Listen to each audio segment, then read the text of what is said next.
When you receive the product, you will get the following. Loosen the stem folding lock bolt until the limit stop module completely exits the limit slot. Lift the stem to unfold the scooter. Manually adjust the angle of the limit stop module to precisely align with the limit slot. Then securely tighten the folding lock bolt. Remove these for screws. Beware that the length of these for screws are not the same. Rotate the display on the handlebar clamp to a position where the 4 screw holes become fully accessible for operation. Position the handlebar onto the lower handlebar clamp plate. Place the top clamp plate on top of the handlebar. The handlebar and display should be installed as demonstrated in the video. Put back these 4 screws that were just removed. 2 longer screws should be inserted into the holes near the display. 2 shorter screws on the other side. Fasten these 4 screws that were just removed. Tighten the screws until the handlebar can still rotate freely within the clamp. Adjust the handlebar to a comfortable angle and ensure the handlebar clamp is centered on the handlebar. Tighten these 4 screws in a crisscross sequence. Rotate the display to the angle as shown. Tighten these 2 screws. If you wish to individually adjust the angle of the brake lever, display, or thumb throttle, loosen their mounting clamp screws. Next, we will introduce the operational methods and precautions for the scooter's various functions. Fully charge before the initial ride. The charging port is located at this position. The charger indicator light is red during charging. The charger indicator light is green when fully charged. Here is a waterproof safety design. Turn the red ring counterclockwise to unlock the safety so the charger can be unplugged. The tire pressure of each wheel must be checked prior to initial use. It is recommended to inflate the tire pressure to 36 psi. If your inflator lacks a pressure gauge, you can manually check by squeezing the tire with maximum force. Tires inflated to 36 psi should feel extremely firm and barely compressible. The names of each button on the keypad are as follows. Press and hold the power button to power up. The current display shows the power up password. Select digits through plus or minus. Confirm by short pressing the power button.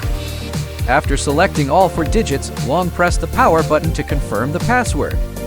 If the correct password is entered, the power-up image will be displayed. You can also use an NFC card to unlock and start the scooter directly. The display displays the following content. Turn signal switch on the left handlebar. Push to either side to switch on the turn signal. Push to the same side to switch off the turn signal. Turn signal blinking. Press horn button to horn. This button is to switch between single or dual drive mode. Power button on the right handlebar. Click to toggle single. Distance, total distance. Voltage. Click plus button to toggle speed mode. Double-click plus button to turn on the side light strips. Side light strips showcasing. Long press plus button to turn on the front light. Click minus button to switch speed mode.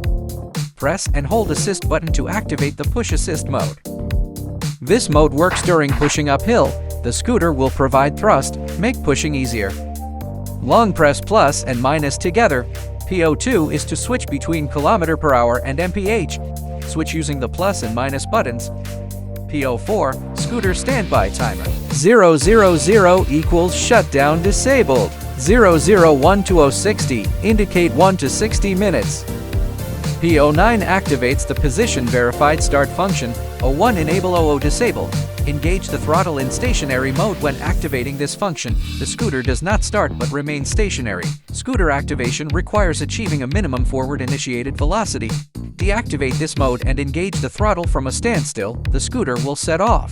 P11 configures the EABS operational mode selection. 3 zeros disables the function, while values 001 to 005 represent progressive intensity levels from minimum to maximum output. P12 configures the launch phase power output activation threshold. 001-005 represent progressive intensity levels from minimum to maximum output. P16 controls the master odometer reset more function for total mileage data erasure. Press and hold the plus button for 5 seconds to reset the master odometer. P17 configures the adaptive cruise control account system settings. 01 enable 00 disable. P18 is NFC tethering mode. Long press minus key to delete all cards. Long press the plus key to bind cards. P19 is the display brightness adjustment. 001003 are the dimmest to the brightest. P23 is to change the power on password. Enter the original password in P23. Press plus and minus to change the password digits. Press the on or off key to confirm. All 4 digits are set. Press and hold the key to confirm. Enter new password in S23. Press the key to confirm. The screen returns to P23 to indicate that the password change is complete. To adjust the handlebar height of the scooter, open the handlebar latch. Adjust the handlebar height. Lock the handlebar latch. To fold the scooter, loosen the stem folding lock bolts first. Loosen the bolt until the limit module is completely out of the limit slot. Hold the lever with one hand. Open the folding safety. Fold the scooter. Open the stem lock latch. Open the hook on the handlebar. Operate the handlebar in the same way as you adjust the height of the stem. Attach the hook on the handlebar to the rear pedal. Lock the handlebar latch. Folding complete. The scooter can be unfolded by simply following the folding method in reverse.